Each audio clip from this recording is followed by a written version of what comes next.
Assalamualaikum warahmatullahi wabarakatuh.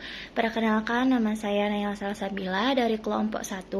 Di sini saya akan menjelaskan mengenai lampiran soal pada nomor 1. Di bagian yang pertama, kita memasukkan file headernya terlebih dahulu.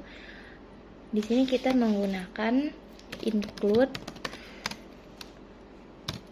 iostream.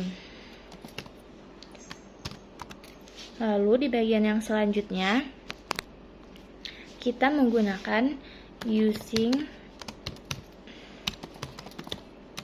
namespace std.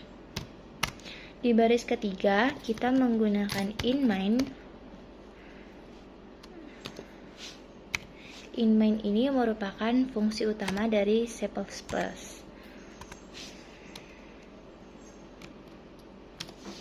Lalu kita masukkan variabel yang ingin kita cari. Di sini saya akan memasukkan const in. Const ini berarti ialah konstanta, yang artinya itu nilai tetap. Jadi dia itu tidak bisa diubah-ubah. Harga tas 70.000. Lalu kita masukkan in jumlah tas, total belanja,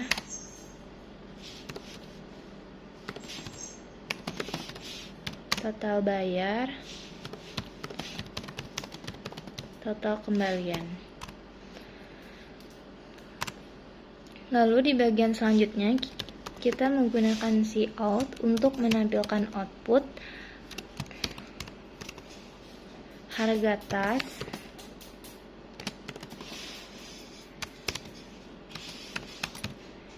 Rp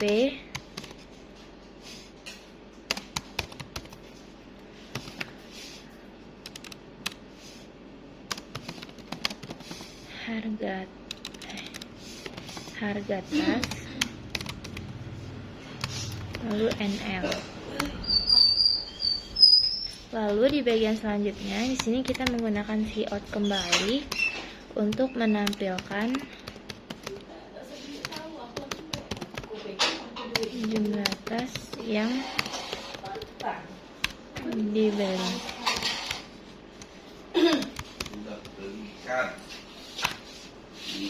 Lalu untuk inputnya, semuanya tidak ada tersisa.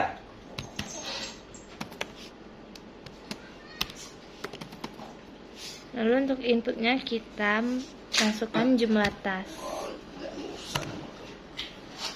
Lalu kita ketikkan total belanja itu sama dengan jumlah tas dikali harga tas. Lalu untuk cout-nya,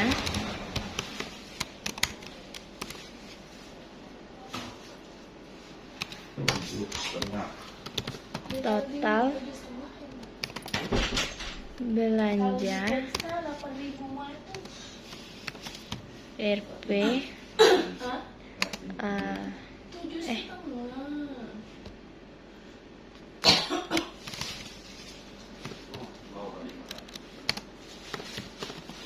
total belanja, variabelnya kita sesuaikan dengan input yang kita masukkan.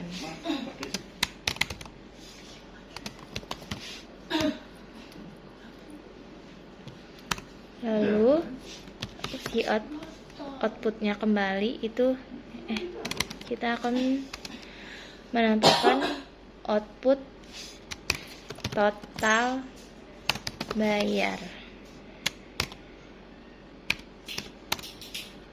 Lalu untuk inputnya di sini kita akan memasukkan input dari total bayar ini. Selanjutnya kita akan menghitung total kembalian dengan menggunakan rumus total bayar dikurang total belanja.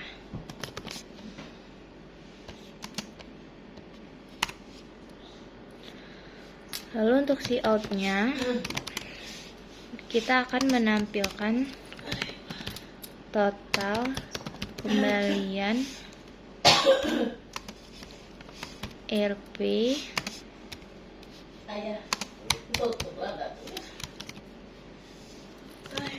total kembalian NL.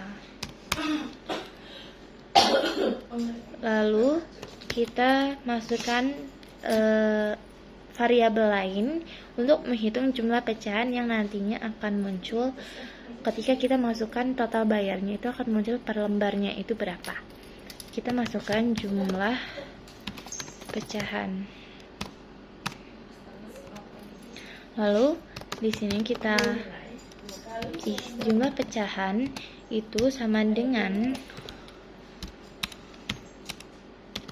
total kembalian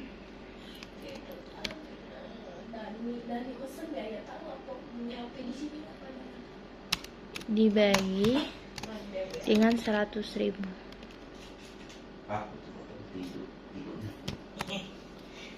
Lalu total kembalian sisa bagi dari 100.000.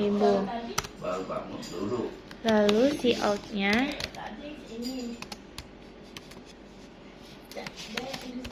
RP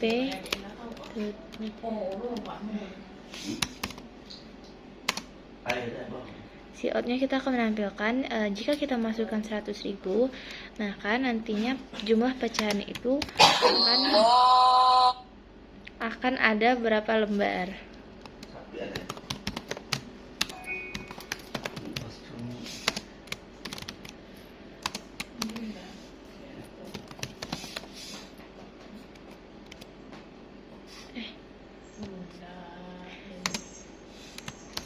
Lalu kita gunakan NL. Nah,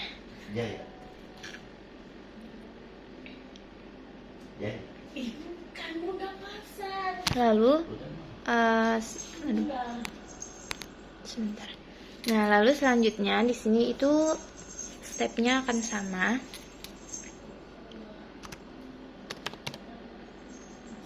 Kita lanjutkan jumlah pecahan sama dengan dibagi dengan 50.000.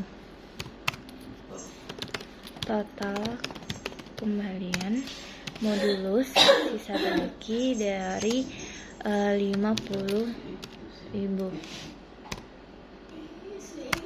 Lalu si outnya akan menampilkan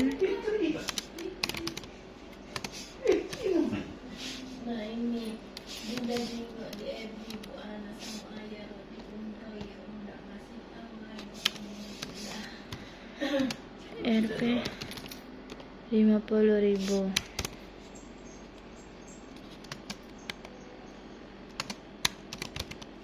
Lalu kita masukkan jumlah pecahan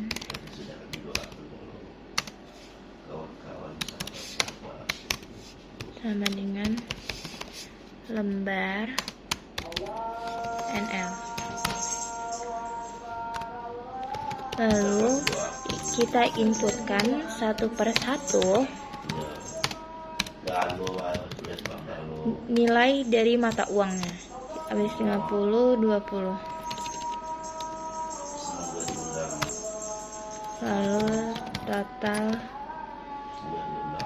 kembalian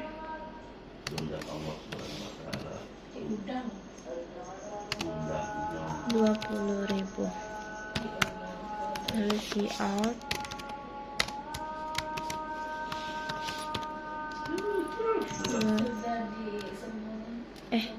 dua 20.000. Si outnya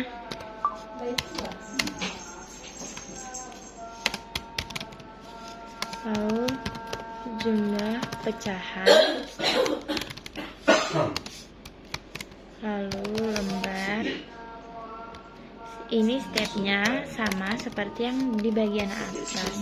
Hanya saja yang membedakannya itu ialah nilai dari pecahan uangnya. Jumlah pecahan sama dengan total kembalian dibagi dengan 10.000. Total kembalian modulus itu ialah sisa pembagian dari 10.000, lalu si out itu 10.000.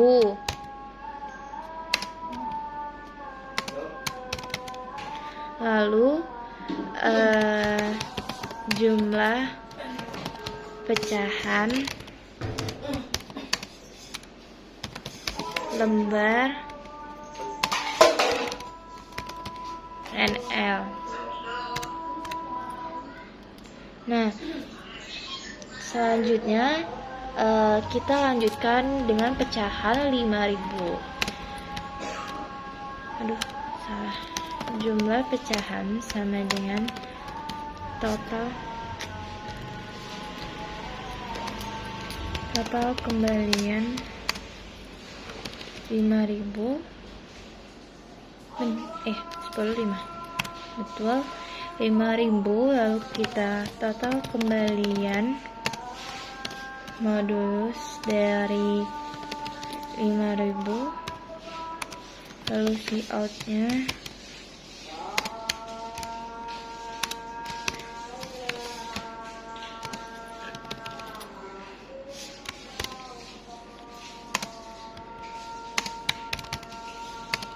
lalu jumlah pecahan lembar NL. Lalu kita lanjutkan dengan pecahan 2.000. Jumlah pecahan sama dengan total kembalian 2.000. Total kembalian persen sama dengan 2.000. Si out Rp 2.000. Salah.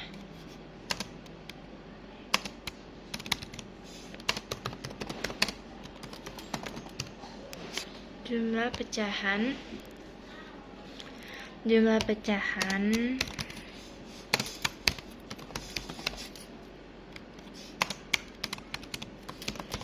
NL.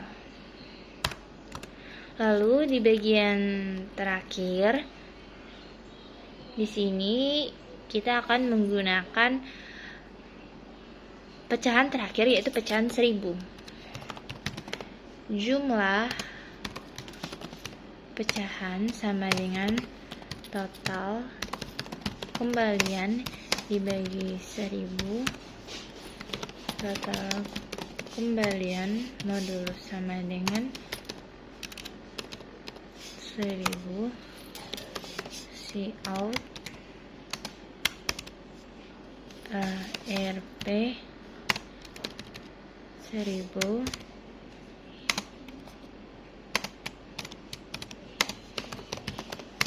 Jumlah pecahan